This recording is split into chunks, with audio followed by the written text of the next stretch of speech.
With Jujutsu Kaisen Chapter 270, the ending, it is finally in sight as more of the plot points that we've had in the story that begin to come to a close, and we learn more about the fallout from the Culling game, but we also get a few surprise returns in the manga as well, with characters like Takaba, who we previously thought were dead, but they're now being revealed to be alive. More changes to the Jujutsu world, they are taking place, and we see how it is directly expanding the world building as a result. We open up the chapter with Fushiguro and Shoko at the grave of Megumi's older sister, Tsumiki, and as Fushiguro is thanking Shoko for her help, Gege takes a soft jab over at Gojo by having Shoko say that moron, which she's referring to Gojo, should have allowed her to handle Geto's body after the Yuta battle in Jujutsu Kaisen Volume 0, where Yuta defeats Geto within an inch of his life, and then Gojo shows up and kills him afterwards. It's not said directly that she's saying this so much as it's something that could have been avoided if she would have handled the body, but there's enough there where you could interpret it that way if you wanted to. After Fushiguro gets a phone call and is dispatched on another mission, we jump over briefly and we learn what's going on with Master Tengen. Basically, Tengen's remains, they were found alongside Sukuna, and Tengen's barrier that he has up around Japan, it stays intact, but they are currently putting extra safety precautions into place as well. Meanwhile, Maki, she has lined up Daigo and Mio, the two guys who helped her level up during the final arc of the series back when she was fighting against Naoya. Maki reveals to us that the Culling game as we knew it is basically over, and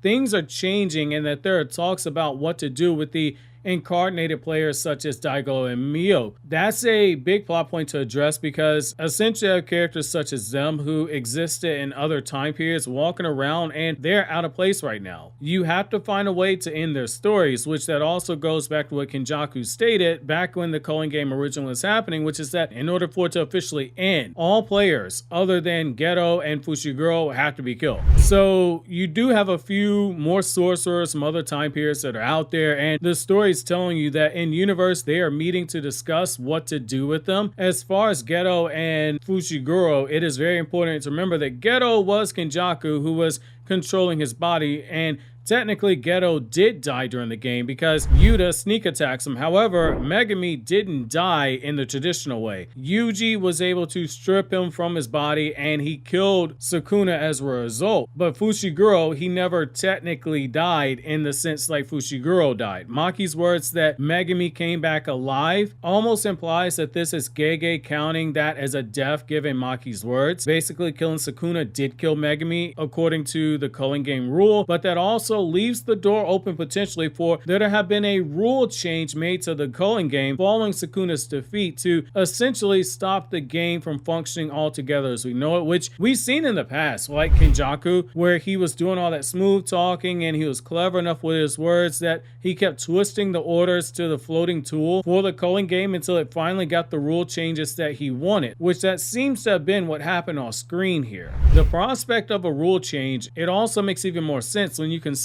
that this was publicly announced to the world that cursed spirits exist and everyone knows what's going on in Japan, which that makes that whole scene with the US government getting involved in this arc make a whole lot more sense in hindsight now. So you have even more incentive to have the rules being changed in order to resolve some of the issues that are out there because everyone knows about cursed spirits. We also learned that it isn't really only the cursed spirits that are popping up in Tokyo because Maki tells Daigo and Mio that if she were in their shoes that she would be hiding out in Tokyo. What's interesting here is that she says, "You didn't hear this from me," which that flat out tells us that she knows she shouldn't be helping them out, but Maki, she has a sense of loyalty to them due to how they helped her out in the past, so she's just repaying the favor. That also makes the line earlier where they were going to use Yuji and Hana to remove the cursed objects from the bodies of victims so more weight. Basically, Yuji pummels them and uses soul disruption to separate them, and then you could potentially use Jacob's ladder to finish everything off because you have to deal with those reincarnated sorcerers. That's Maki telling them, go and hide out there and do it fast before we go through with this plan. While some of the sorcerers brought back, they aren't bad per se, the hosts who got their bodies taken in order to be made into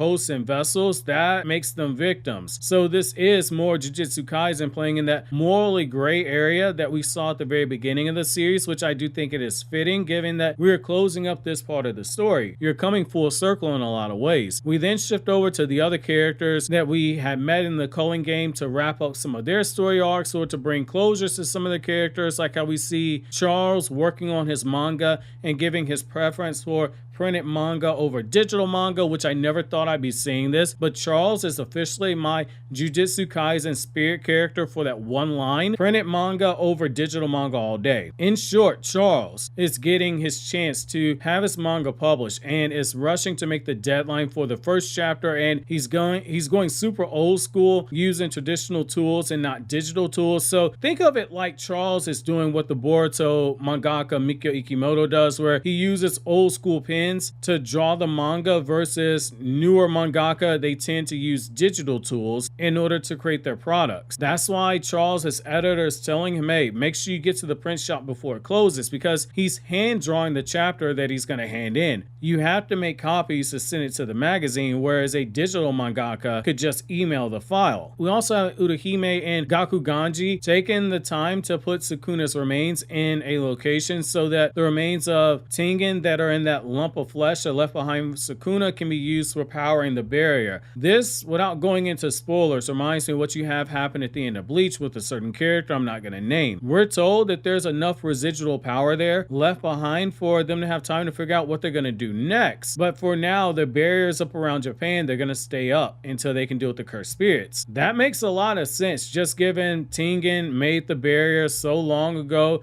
at a time where it even predated Sukuna's era, and it's meant to keep cursed energy in Japan, but occasionally it does leak out. Hence, we have people like Miguel all the way over in Africa who's able to utilize cursed energy. So this is Gege again trying to use the remaining time to wrap up the important plot points while also leaving it open-ended, because when a manga ends, the story doesn't truly ever stop, given so many Japanese stories have the type of storytelling where the world, it continues moving onward even after the character's main goals are reached. They leave room for side stories. That's why light novel culture is so prevalent in Japan for manga. Speaking of stories that never truly ended, Takaba's story is not over either. The guy, he's still working on new jokes with a new comedy partner who appears to be Geto, which just makes you go back to the whole Yuta appears and he cuts Geto's head off, but Kenjaku flies away laughing, and it makes you look at the whole thing and it makes your head spin. On one hand, you're glad that Takaba's not giving up on his dream, but on the other hand, your head is spinning. Who is this guy? So we don't see this person's face. So we don't know if it's Geto or if it's a doppelganger. It's an intentional tease to get readers to ask questions and to come up with their own answers. Just given how much humor was placed into the Takaba versus Kenjaku battle, it feels like such a very fitting oddball character has their story end in such an oddball manner as well. And even being as well versed into Japanese comedy as I am, even I am drawing a blank on what this could be a reference to. So if you know what the joke in that might be, let me know down below. So we then shift over to Higuruma and we begin to wrap up his story, and he's back at his law firm, but there's a catch here. So somehow the guy, he isn't getting put to death for carrying out mass murder, because as a reminder, we saw him when he first got his cursed technique. The guy had court cases that went the way that he didn't want them to go, and so the guy basically pulled a Thanos and said, fine, I'll do it myself, and he took justice into his own hands via his curse technique, deadly sentencing. The way that it reads, it basically comes across as like, yeah, you did kill a lot of people, but dude,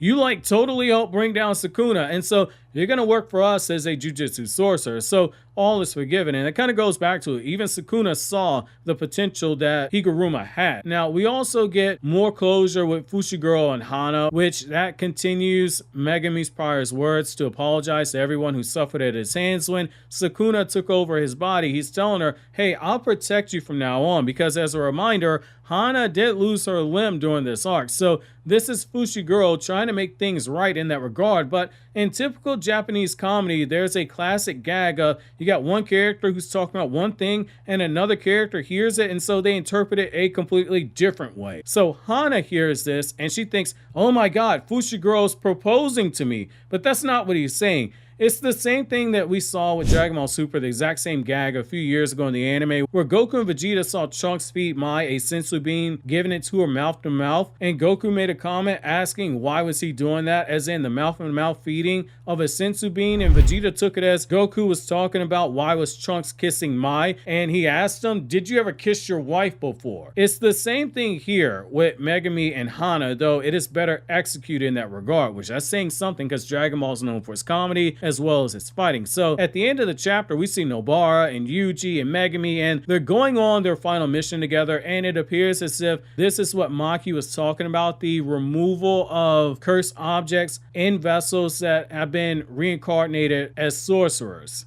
The person they're hunting down right now is messing with this couple where you got this Giga Chad who's completely jacked, but in the eyes of his girlfriend, he looks like a bug creature. So it looks like the three of them, they're in the process of taking down the survivors in the next chapter, which I personally think you could wrap all this up by hunting down the remaining reincarnated users if it's all happening simultaneously. But if this does go the route of Chainsaw Man, where this is merely the end of part 1, and the manga literally says in part 1, like Chainsaw Man did and like Naruto did, then this would make for a good intro arc for Jujutsu Kaisen Part 2. If you enjoyed this video, consider subscribing and checking out more content from the Anime Explained channel.